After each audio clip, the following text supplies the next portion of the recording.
morning student. Myself Gurucharan Singh from SVM Malerkotla. Today we are going to start a new topic of history, that is nationalism in India. So here it is. Nationalism in India. Now nationalism is loyalty and devotion to a nation.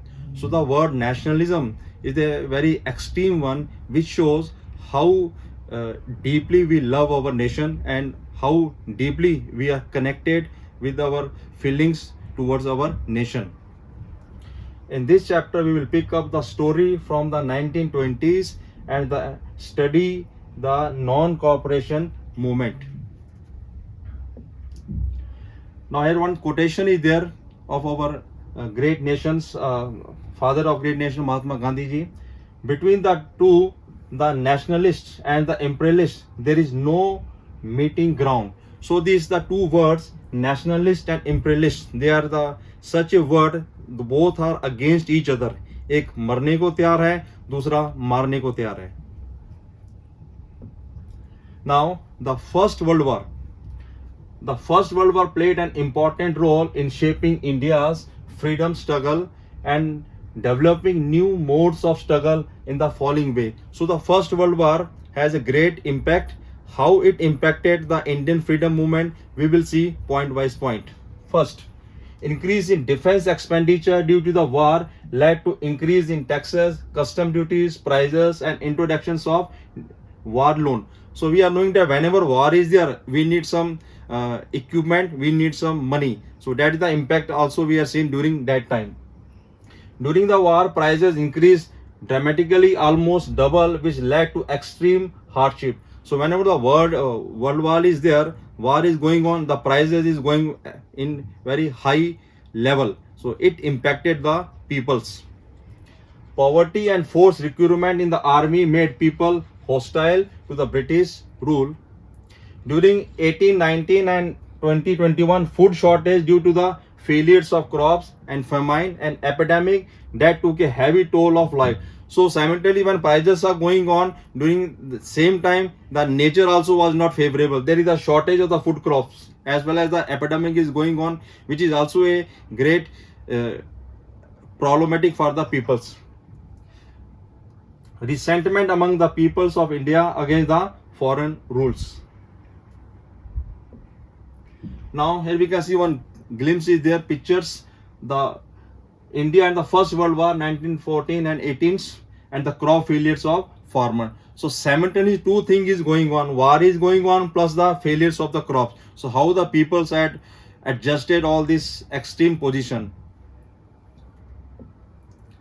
Now Satyagraha in India, again the picture is there, Champaran movement. Satyagraha does not depend on outside help, it derive all its strength from within. So it was a great efforts of Mahatma Gandhiji after returning from South Africa in 1915.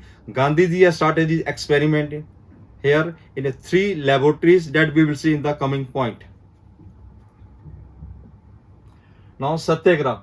The idea of Satyagraha emphasized the power of truth and the need to search for truth. So Satyagraha means to fight from our inner soul, from our inner power. It suggests that if the cause was true, if struggle was against injustice, then physical force was not necessary to fight the oppressors. Mahatma Gandhi believes Satyagraha would unite all India. So Mahatma Gandhi was in fact feeling that the Indian people, they don't have any arms, ammunition. But if innerly, from our inner soul, if we are strong enough and if we are true that whatever we are doing, it is right, then there is no need of any arms, ammunition. Now, applications of Gandhiji Satyagraha. How Gandhiji applied the Satyagraha, that we will see. In 1916, Gandhi organized a Satyagraha against the oppressive plantation system in Champaran, Bihar. So this is the Gandhi 3 laboratory. After coming from South Africa, started first from Champaran, Bihar.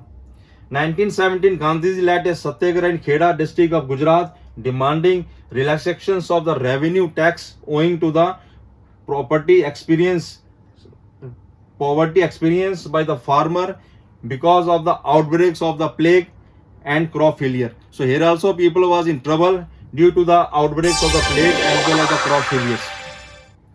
1918, Gandhi organized Satyagraha against the cotton mill worker in Ahmedabad, and this is the third one where Gandhi utilized his Satyagraha in the cotton mill worker in Ahmedabad. Okay, now Rowlatt Act in 1919, the Rowlatt Act was passed by the British government. So this act was passed hurriedly by the government, that is known as the Rowlatt Act. This act gave the government enormous powers for the repressing political activities and allowed detentions of political prisoners for 2 years without any trial. So this act, Rowlatt, is passed hurriedly. That shows no appeal, no dalil, no vakil, just to crush the activities of the Indians. Now, oppositions. On 6th April 1919, Gandhiji started the non-violent civil disobedience movement for opposing the Rowlatt Act with a nationwide hartal. So Gandhiji started the again second step by going nationwide hartal. Shops were closed down, rallies were organized, and rail workshop workers went on strike. On 10th April 1919, Amritsar widespread attacks on bank, post office, and railway station took place. Next is British response. Now, how these activities the Britisher has responded, that we will see. Government brutally repressed the nationalists. Martial law was imposed and General Dyer took command. Now the command goes to the General Dyer. Now here we can see the marks of the picture of Jallianwala Bagh. What happens? We already knowing. So same thing we will see. Jallianwala Bagh massacre, 13th April 1919. A number of people had assembled at Jallianwala Bagh in Amritsar for attending the annual Baisakhi fair. General Dyer surrounded the park and opened fire on the crowd, killing hundreds of people. So this was a very extreme step of the General Dyer, just to check the Indian people and put a great mark on the mind and the soul by his activities. Aftermath of Jallianwala Bagh massacre, crowds took to the street in many North Indian towns. Strikes, clash with the police, and attacks on government buildings were extensively witnessed. So this was the common thing going on. The British used brutal repressions, seeking to humiliate and terrorize peoples. Peoples were flogged and villages were bombed.